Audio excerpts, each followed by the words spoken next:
Bon, comment ça va? Eh ben bien, et vous? Impeccable. Oui, oui. Ah oui, d'accord.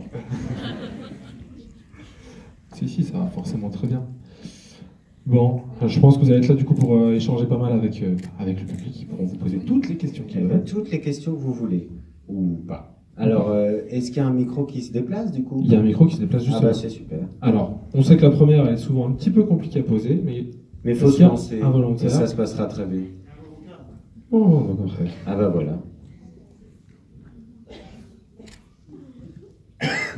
Comment vous avez pu, en fait, pour la voiture qui a explosé? Eh ben elle a vraiment explosé, mais on est sorti à temps. Il y avait... on a fait la scène avec la voiture placée comme si elle avait explosé. Donc on est dedans, on fait la scène, après on sort, et après ils ont fait exploser deux autres voitures. Non, la même voiture deux fois. C'est-à-dire la voiture qui était placée, sans nous à l'intérieur, heureusement. Et ils ont fait exploser la voiture deux fois ou trois fois. On n'avait pas la possibilité de filmer trop d'explosions, parce qu'il fallait que la voiture reste en bon état.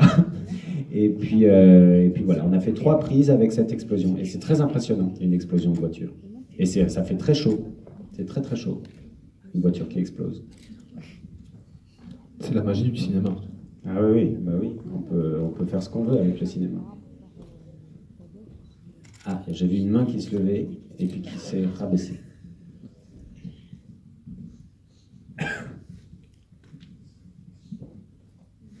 Bonjour. Bonjour. Inès à côté là. Elle se cache. Elle a une vraie question. Mais alors elle peut la poser cachée. Qu'est-ce que ça fait de manger du caca? C'est absolument délicieux. C'était évidemment un faux caca, mais qui avait l'air vrai. Je crois que c'était un mélange de pâte d'amande, une espèce de colorant qui n'était pas du chocolat, j'aurais bien voulu, et du sirop de glucose. Et c'est vraiment dégueulasse, mais c'est meilleur à manger qu'à voir manger. Donc voilà, c'était pas un vrai caca. C'était un vrai dromadaire, qui lui a vraiment fait caca pas très loin du faux caca. Fallait pas confondre. C'est génial. Merci. Moi, du coup, il y avait une question que je me posais tout de suite, dès le début du film, parce que je me suis dit, ça va quand même être génial de faire du champicoptère. Eh ben, c'est super de faire du champicoptère, mais c'est quand on n'est pas très sportif comme moi, et je la dénonce, Géraldine Nakache, on a c'est la pire, hein, on a quand même très facilement peur. C'est un film où, à part Thomas Oliveres, qui était le plus sportif, on s'est fait beaucoup mal, et on a eu beaucoup d'arnica sous la langue, parce que le moindre porte, on se la prenait, les moindres courses sont tombées, voilà, on s'est beaucoup cogné. Mais le champicoptère, c'est un petit appareil dont vous avez vu, et en dessous il y a une échelle, et on avait des baudriers, on était suspendus à ou 10 mètres, ou 20 mètres, ou 25 mètres, ça c'était le plus haut, avec des gros souffleurs qui nous faisaient du vent. Et on hurlait nos répliques, et ce qui était très drôle, c'est qu'on ne s'entendait pas. Et au petit bonheur, on entendait vaguement quand Christian lançait sa réplique, donc il ne fallait pas se louper, après Thomas, mais on ne s'entendait vraiment pas entre nous. Il y avait un gros souffleur énorme qui faisait le vent. Et puis l'essentiel du temps, on était sur un fond vert où ils ont reconstitué à l'arrière le décor avec ce phantacoptère. Le phantacoptère qui est utilisé vraiment dans le décor naturel, c'est celui que vous voyez la première fois qu'il s'en sert, quand il sort de l'hôtel sur le toit et qu'il saute vraiment. Alors là, il était à plus de 30 mètres de hauteur, et là, il y avait juste un baudrier, une grue, et voilà. Et moi, j'ai fait le pas de course et je me suis lancé, mais pas du tout dans le vide. Il y a eu un camarade cascadeur, ils étaient 2, qui a fait le saut. Parce que moi, je n'aurais pas atterri sur le phantacoptère. Vous seriez plus là. Non, je serais en bas.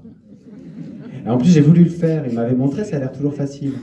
Il fallait tout se lancer comme ça, bien en biais, s'accrocher aux jambes. Ça, je l'ai fait, mais je l'ai fait à 3 mètres, 4 mètres. Et donc, vu que je l'avais fait à 3-4 mètres, je m'étais dit hyper fastoche. Et en fait, après, j'ai quand même regardé le bord de, le bord de cet hôtel qui était à 35 mètres. Et là, je me suis authentiquement dégonflé. Et c'est lui qui a fait le saut dans le vide. Mais l'arbre, c'est moi. Bonjour. Tout là-haut. Tout là-haut, tout là-haut. Question. Bonjour. Bon, première question et plusieurs en fait. Alors, allez-y. La première question, est-ce que Spirou, c'est une BD à la base?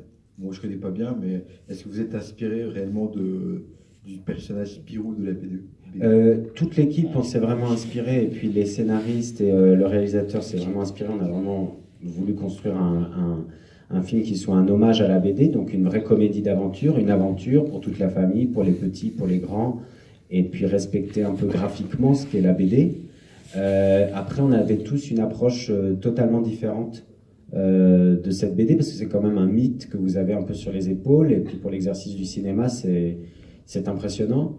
Moi, pour construire mon Fantasio, j'avais pas envie de devenir un aficionados absolu de la BD. Je voulais juste garder la connaissance que j'avais de la BD, j'allais dire la connaissance qu'on a tous de la BD. C'est-à-dire, on connaît tous Spirou et Fantasio, et il y a des grands fans et plus ou moins fans, mais en tout cas, on connaît tous. Et moi, je voulais rester sur cette chose-là, sur cette relation que j'avais à la BD. C'est-à-dire, je connaissais Spirou et Fantasio, j'adore la BD de manière générale, je connaissais cette œuvre, quelques albums, et je me suis surtout inspiré du trait. J'ai regardé beaucoup de vignettes, peu importe finalement les sujets, les histoires, parce que c'est graphiquement que ça m'intéressait le plus, et les grands traits de caractère du personnage. Râleur, maladroit, mauvaise foi, colérique, plein de défauts comme ça, où il pense qu'il n'a pas de défauts et il en a plein. Ça, on le sait tous quand on connaît un peu de près ou de loin Spirou et Fantasio. Et après, je me suis laissé le champ de rester complètement libre. Si j'avais trop lu, trop regardé, je me serais senti enfermé dans un costume et j'aurais pas osé inventer, ou je me serais pas senti libre. Et donc, j'ai voulu garder cette naïveté, entre guillemets, par rapport à la BD pour pouvoir construire, pour pas être enfermé dans le costume. Et pour le cinéma, moi j'ai mis un peu plus de ce qu'on a dans la BD, un peu plus d'enfance dans le personnage. C'est comme il pourrait avoir 8 ans et demi, ce Fantasio. Donc j'ai voulu y mettre un peu d'enfance.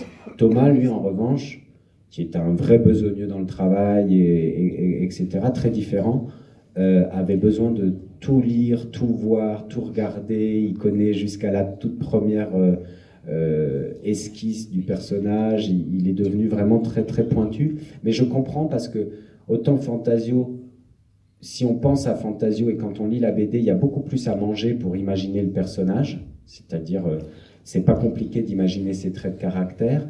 Pour Spirou, c'est plus flou. C'est comme des personnages de Tintin.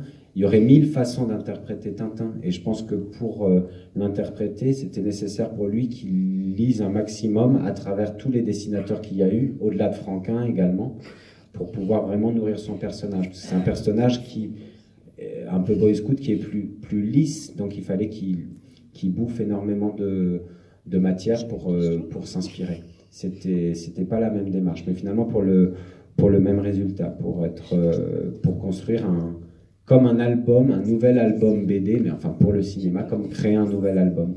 C'était un peu ça l'idée. Et la bonne idée, je trouvais que c'était qu'Alexandre Coffre et les scénaristes créent un épisode 0. C'est-à-dire avec ce Spirou peut-être un peu plus sombre au départ, qui devient solaire, qui devient celui qui va aller dans des aventures, aider les autres.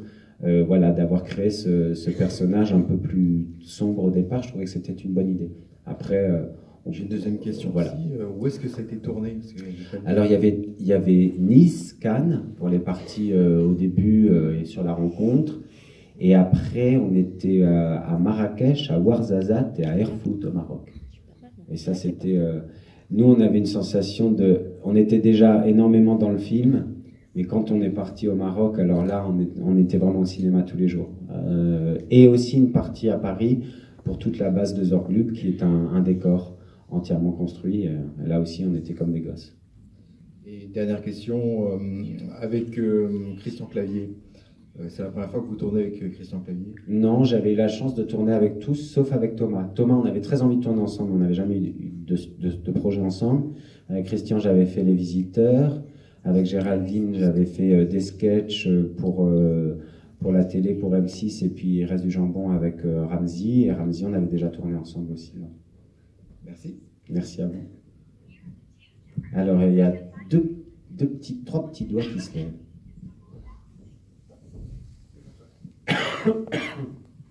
Bonjour. Bonjour. Depuis quel temps vous tournez tous les films? Depuis quel temps je tourne tous les films? Depuis une dizaine d'années à peu près. Ok. Avant, je faisais surtout du théâtre et du one-man show. Je continue le théâtre et le one-man show. Et depuis un peu moins de temps, je fais du cinéma, voilà, depuis une dizaine d'années, 10 ans à peu près. Merci. Bonjour, merci d'être à Orléans. Et je voulais Merci savoir pourquoi ce choix, justement, on nous a présenté le fait que vous ayez choisi de venir à Orléans en direct et non pas par le... Parce que j'y habite, c'est vachement pratique. Merci, j'ignorais. Alors c'est facile. Merci. Me déplacer en vélo, je peux faire comme ça. Il habite à Orléans? Je vous le dirai pas. Oui. En face de chez ma soeur. Et alors attendez, là. En face de chez ma soeur, donc je sais où j'habite. Il est venu en tram et puis c'est tout. Donc entre Loiretain, on va chacun énormément parler de ce film, n'est-ce pas? Vous allez chacun ramener 722 personnes de votre entourage. C'est quand même assez facile à trouver. Bonjour. Bonjour. Est-ce que l'écureuil c'est un vrai écureuil ou un faux? Alors, écureuil, un vrai écureuil. Il y a des moments où c'est un faux, notamment dans le Fantacoptère, tu sais, à la fin, tu le vois sortir la tête du sac. Celui-là, je crois que c'est un faux, parce qu'avec le Fantacoptère, c'était compliqué. Et tu as quelques séquences où c'est travaillé en images de synthèse, quelques-unes. Mais les 3/4 du temps, c'est un vrai écureuil, et ils n'étaient pas seuls, ils étaient 2 écureuils à travailler le même rôle. Et ces écureuils sont loiretains aussi, ils sont dressés par Muriel Beck, qui est un génie du dressage animaux. Elle dresse des loups, elle dresse des cerfs, elle dresse des daims, elle dresse tout ce qui est enfin a priori pas dressable. Elle le dresse, et elle les dresse pour le cinéma. Et c'est une femme qui a sa ferme à Sury-au-Bois, où elle a plein d'animaux. Elle a travaillé notamment sur le film L'école buissonnière. sur l'école buissonnière. Je crois qu'elle a travaillé sur Belle et Sébastien également. Voilà. Et les 2 écureuils étaient hyper mignons, hyper sympas, parce que ça peut mordre, mais eux ils mordaient pas. Mais il faut pas les tenir, on n'a pas le droit de les tenir quand tu travailles avec un écureuil, tu n'as pas le droit de le tenir comme ça. Tu peux le faire monter sur toi, il peut faire comme il veut. Il avait un petit chemin de noisettes caché dans les sacs ou dans les épaulettes et tout ça pour se déplacer. Il savait donc le chemin qu'il avait à faire, qu'on lui avait appris. Il avait des petits bruits aussi qu'il reconnaissait pour sortir la tête à temps, revenir et tout ça. Et ce qui est très mignon sur le cinéma, et je disais ça à un des journalistes tout à l'heure, ce qui est très mignon sur le cinéma, c'est que tout d'un coup, quand tu as une équipe de plus de 60 personnes, parce que pour un film comme ça, c'est des grosses équipes, quand tu as plus de 60 personnes qui font du silence et qui bougent plus du tout, parce que c'est le moment de la scène de l'écureuil, parce qu'il faut pas l'effrayer, parce que sinon il peut faire une crise cardiaque. Rien que pour ça, moi je me dis, j'ai de la chance de faire ce métier, parce que ça n'arrive pas ailleurs de pouvoir dire on se tait tous, on va travailler avec un écureuil. Du coup, quand il sautait sur une des deux Des méchants de Marie-Claude? Oui. Du coup, là, c'était un faux. Alors, sur le saut, c'était un vrai, quand il sort de la cage, et quand elle l'a sur le visage, elle avait un fil transparent avec un faux écureuil suspendu. Elle faisait semblant de se faire attaquer par un écureuil. Parce qu'ils étaient trop gentils, aux écureuils. Merci. Ils n'arrivaient pas à jouer les méchants. Ah. J'ai 3 questions. Est-ce que la lave, c'était de la vraie? Oui, non. La lave, c'était... Et on a vraiment mis Ramzi Bedia dedans. Et il a brûlé vif. Non, c'est de la fausse lave, évidemment. Pareil, on a fait après, tu sais, quand le film, il existe, que tu as toutes les images du film qui existent, ça va dans des laboratoires, ça va dans des salles de montage, c'est très long une fois que le film existe, une fois que tu l'as filmé, pour pouvoir tout fabriquer. Fabriquer le générique, fabriquer tout ce qui est à fabriquer. Et donc, la lave, ça a été fabriqué après, avec un peu des ordinateurs, et pendant le tournage, tu avais, dans le trou, au fond, il y avait des volumes de papier, de plastique et de matière qui ressemblaient à la lave, avec un peu du vent, donc il la faisait bouger, avec du faux vent, tout est faux, et des lumières qui faisaient que ça donnait vraiment la sensation de quelque chose de très chaud et de brûlant qui venait du sol. Donc voilà, non, c'était pas de la vraie lave. Et aussi, est-ce que c'était de la vraie électricité? Est-ce qu'il lançait? Quand on se faisait électrocuter avec le taser, non, c'était de la fausse. Et c'était très dur de ne pas avoir des fous rires, parce que c'est très dur de ne pas rire quand on fait semblant de se faire électrocuter. Donc on avait chacun notre manière de se faire électrocuter, et on devait tous trouver notre manière de se faire électrocuter. Entre ceux qui faisaient da da da da, da da da. Et Géraldine, si on écoute bien, elle dit tout le temps « arrête ». Et elle le dit de manière différente. Donc elle fait juste « arrête ». Et en fait, c'est quand même un mot. Voilà. Et la troisième question. Et est-ce qu'il y aura une suite? Ah, ça dépend de vous si vous amenez tous vos 722 amis dès mercredi. Pourquoi 700? Si le film fonctionne bien, si le film plaît au public, j'espère alors qu'on pourra faire une suite et de nouveaux épisodes. Nous, on en a très envie, parce que c'est un vrai bonheur de faire un film pour toute la famille. C'est un des trucs les plus motivants, de se dire qu'on fait un film pour les tout petits et puis les plus grands. Voilà.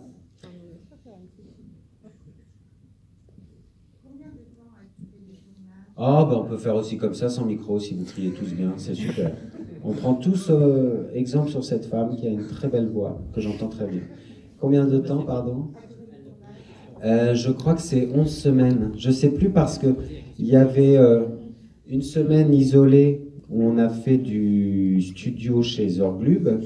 Je dis chez Zorglub, dans la base du méchant Zorglub. Et après, 2 mois, oui, 11 semaines, je dirais. Oui, avec pif. Ah bah c'est super. Moi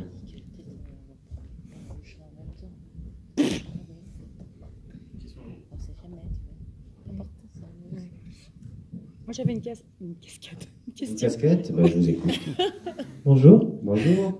Je voulais tout simplement vous poser une question. Il y a beaucoup d'albums de Gaston Lagaffe où apparaît Fantasio.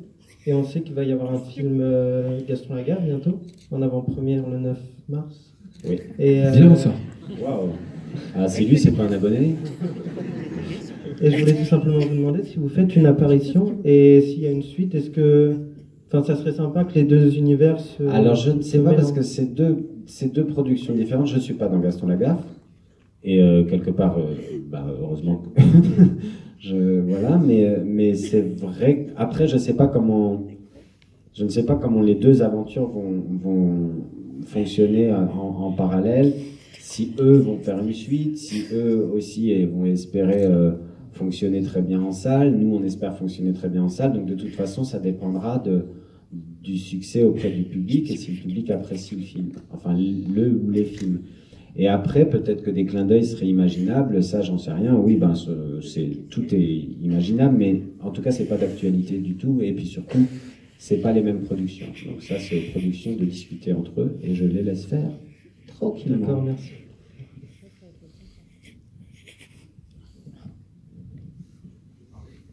Alors, cette casquette, elle n'est pas m'imposer, cette casquette.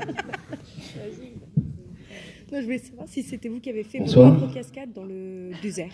Les cascades dans le désert, Ouais, si les cascades dans le désert, oui, on les a toutes, quasiment toutes faites. D'accord. Après, il y avait des choses de sécurité où il fallait faire Attention. Et une casquette, et une cascade dont je suis particulièrement fier, moi qui n'ai pas mon permis. Vous voyez cette voiture bleue à la fin, qui est une sublime voiture. Ça a l'air de rien, mais j'ai pas mon permis, je sais un peu conduire. Et quand j'ai pris cette voiture pour faire connaissance avec le monsieur qui en était le propriétaire, j'ai dit bonjour, il me dit bonjour, et je dis bêtement, oh elle est très belle, il me fait oui, et c'est la seule au monde.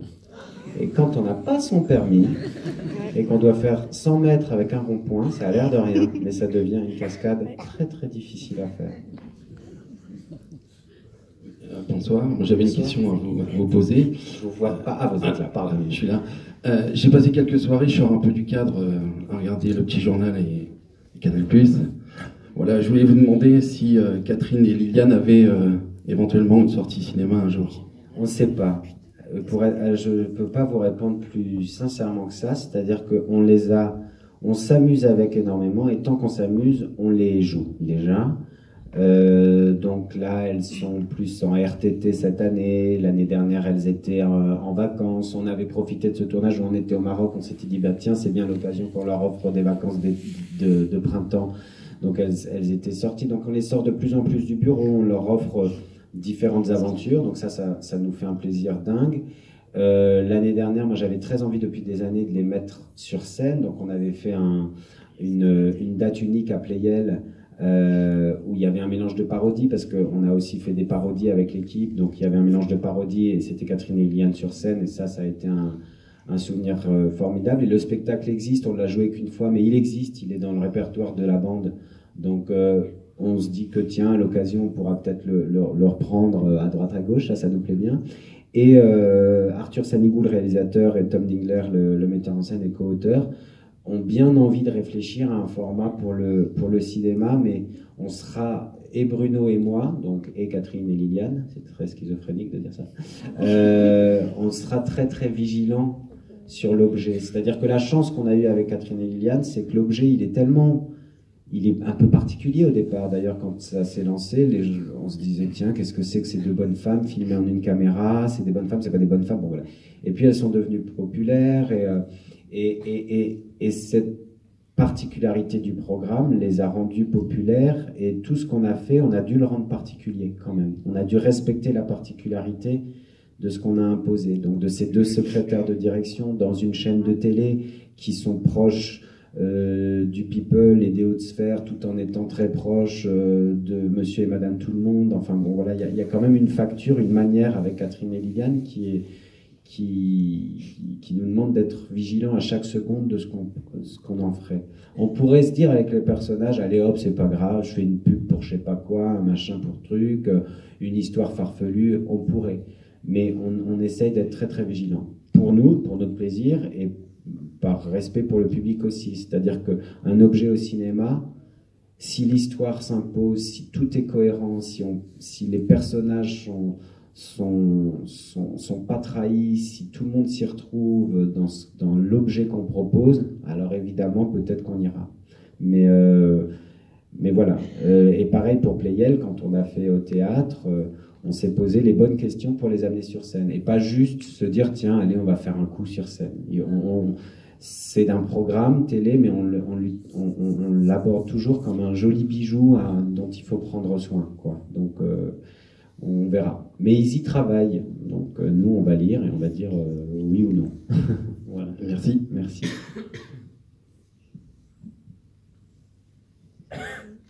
Comment vous avez fait pour... Bonjour. Bonjour. Comment vous avez fait pour changer de personnage quand il allait sauter?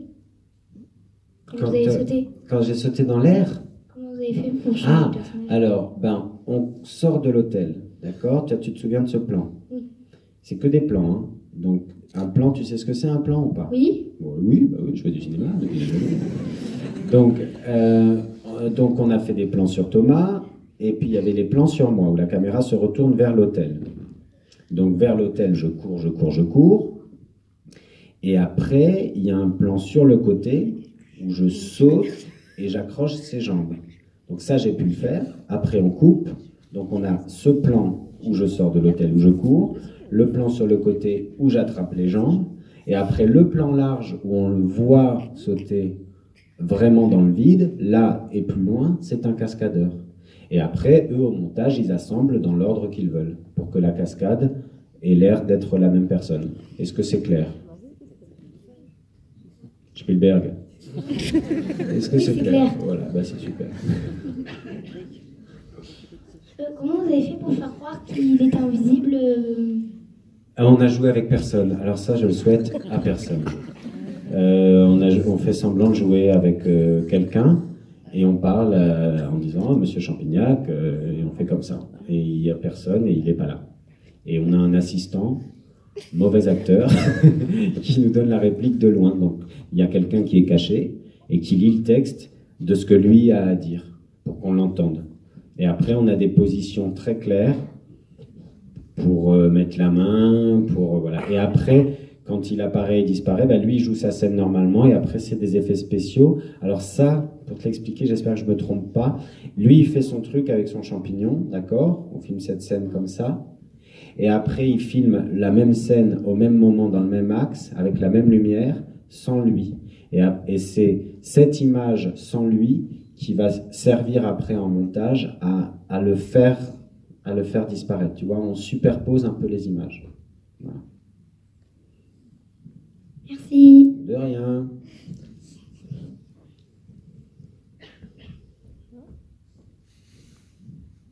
Est-ce qu'on vous a proposé directement le personnage de Fantasio ou est-ce que vous avez le personnage? Non, on m'a proposé le personnage. Il y a mon agent qui avait le scénario, et on a le même agent avec Alexandre Coffre. Donc, je crois qu'Alexandre voulait me rencontrer, ou Laurent, mon agent, a dû lui en parler. Je ne sais plus comment ils se sont débrouillés. Et c'est d'abord mon agent qui m'a fait lire le scénario pour que je dise ce que j'en pense. Moi, j'ai bien aimé le scénario, et j'ai rencontré Alex, et puis ça s'est fait comme ça. Donc, j'ai eu beaucoup de chance.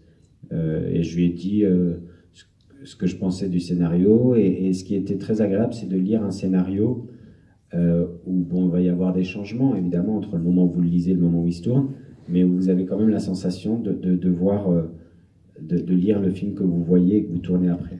Et ce que j'aimais bien dans celui-là, c'était vraiment une aventure pour toute la famille, et où je me disais, tiens, ça a la patine d'un espèce de petit Indiana Jones pour petit et grand, et ça, je trouvais ça chouette. Et je trouvais chouette qu'il n'y ait pas une vanne par réplique, mais qu'il y ait autant de l'aventure, de l'image, du rire de temps en temps, et que s'il y a un gamin de 6 ans qui est avec ses grands-parents, ben, les deux peuvent prendre un plaisir identique, voilà, quand je parle de vannes, je trouve que souvent dans certaines adaptations ou de choses qui sont faites pour les enfants, c'est parfois un peu plus du plaisir donné aux adultes, avec plein de références, plein de second degré, toutes les deux répliques. Et moi, j'étais très soulagé de voir que ben non, c'était du premier degré d'aventure, avec une quête et une équipe, et des cascades, et des courses, et des beaux plans. Donc ça c'est vraiment ce que j'ai lu, et c'est ce qu'on a tourné. Donc ça, c'était super. T'as une dernière C'est question? encore. Ouais. Alors j'ai 2 questions. Une qui est liée donc proprement au film. Et je vais commencer par la dernière. Qui n'est pas là. Voilà. Je vous ai vu la première fois en spectacle sur Orléans, ça doit être sur Saint-Jean-le-Blanc. Ah, bah voilà, on cherchait tout à l'heure, c'était donc à Saint-Jean-le-Blanc. Voilà. Là, j'ai vu que vous avez un autre spectacle. Oui. Est-ce que vous prévoyez de passer sur Orléans, le Zénith? Oui, j'aimerais bien, oui. Oui, j'aimerais bien. Alors là, on l'a créé à l'Olympia, il est pour le moment à l'Olympia. Après, on a les premières dates de tournée qui vont se faire jusqu'en juin, où on fait plein de villes, enfin plein. Vu qu'il y a un cheval sur scène, on peut pas avoir plein de dates les unes derrière les autres, parce qu'il lui faut du temps de repos. Donc on fait 3 dates par mois à peu près, sur un maximum de villes évidemment. On le reprendra à Paris la saison prochaine, plus la tournée, encore une autre saison. Je pense qu'on va le faire sur 2-3 saisons, donc on va faire un maximum de villes évidemment. Et moi, maintenant que je suis du coin, j'aimerais autant le jouer ici aussi. J'adore. Et puis, donc, pour revenir au personnage de Fantasio, alors moi, ce que j'ai trouvé agréable là, c'est que l'image que j'avais de Fantasio, c'était quelqu'un de très désagréable, qu'on avait pu voir pour moi, ça transpirait à travers les bandes dessinées, mais aussi dans les séries animées. Et là, vous en avez fait complètement autre chose. Bon, il n'est pas super agréable non plus. Et non, mais il n'est pas toujours. Mais il reste assez drôle. Et enfin, une chose qui m'a beaucoup plu, ça revient à ce que vous disiez tout à l'heure, c'est cet enfant de 8 ans et demi dans un corps d'adulte, où, alors, je ne sais pas si c'est vous qui courez comme ça, ou si vous avez je cours des comme un pied, mais là j'avais surtout ces chaussures là, ouais. Je ne souhaite pas mon pire ennemi pour courir. Voilà, c'est ce que je me suis dit. C'est 1,5 kg par chaussure. Quand vous avez couru vers les escaliers, je me suis dit, est-ce qu'il va se vautrer ou pas? Ben, on n'était pas loin. C'est lourd, c'est des peluches. C'est lourd, ça a l'air d'être très très grand. Oui. Est-ce que c'était fait exprès? Oui, moi j'avais choisi ces chaussures-là. Je ne le regrette pas, mais enfin, un souvenir amer quand même. Mais je trouve, parce qu'on cherchait le costume et on ne trouvait pas qu'est-ce que pouvaient être les chaussures de Fantasio. Autant la veste, de dire que ça pouvait être un velours un peu cintré, peut-être partir de ce malentendu qu'il a eu une tache et. C'est une bonne idée, bon. Après, il y a eu un choix sur le rouge et la matière, et pour Spirou et pour Fantasio, du choix du rouge, etc. Ça, le pantalon, tout ça. Et puis sur les chaussures, on séchait un peu plus, c'était difficile. Et moi, je me souvenais, je me disais, mais pour moi, ce que je vois sur la BD, c'est des espèces de paraboots un peu défoncés, quoi. Et donc, on a essayé, ça s'est imposé, donc on a pris ça. Mais c'est vrai que du coup, ça donne une maladresse aussi physique, c'est-à-dire qu'à la fois il est très rapide, on pouvait vraiment corporellement jouer des vraies choses graphiques de sortie de plan et tout qui était un peu bédesque, mais il fallait aussi moi je voulais plus de rondeur au personnage, parce que de toute façon, déjà j'ai pas la taille a priori de la BD, c'est-à-dire que je pense que Fantasio dans la BD est plus long, plus dégingandé, a un corps qui est plus proche que celui de Spirou, c'est-à-dire deux personnages très longs et fins comme ça. Vu que moi, il m'a choisi plus petit, plus rond, il fallait que je mette aussi cette rondeur et cette maladresse dégingandée dans le personnage. Et oui, je voulais de l'enfance parce que j'avais la même sensation que vous, c'est-à-dire je me disais, si je l'aborde que par le flanc de ce que l'on connaît, sur 1h40, juste un personnage qui monte en l'air, qui descend, qui monte en l'air, qui descend, c'est très drôle à l'image, parce qu'avec à l'image, un personnage effrayé par un animal ou qui se prend une porte dans la tête, vous pouvez lui faire avoir des yeux comme ça, vous pouvez sur l'image amener le rire, mais au cinéma, vous pouvez jouer gros, mais enfin, il y a un moment donné, il faut quand même doser. Et donc, je me disais, ben tiens, de l'enfance, ça sera une manière de le rendre empathique, quoi. C'est-à-dire, il est peut-être insupportable.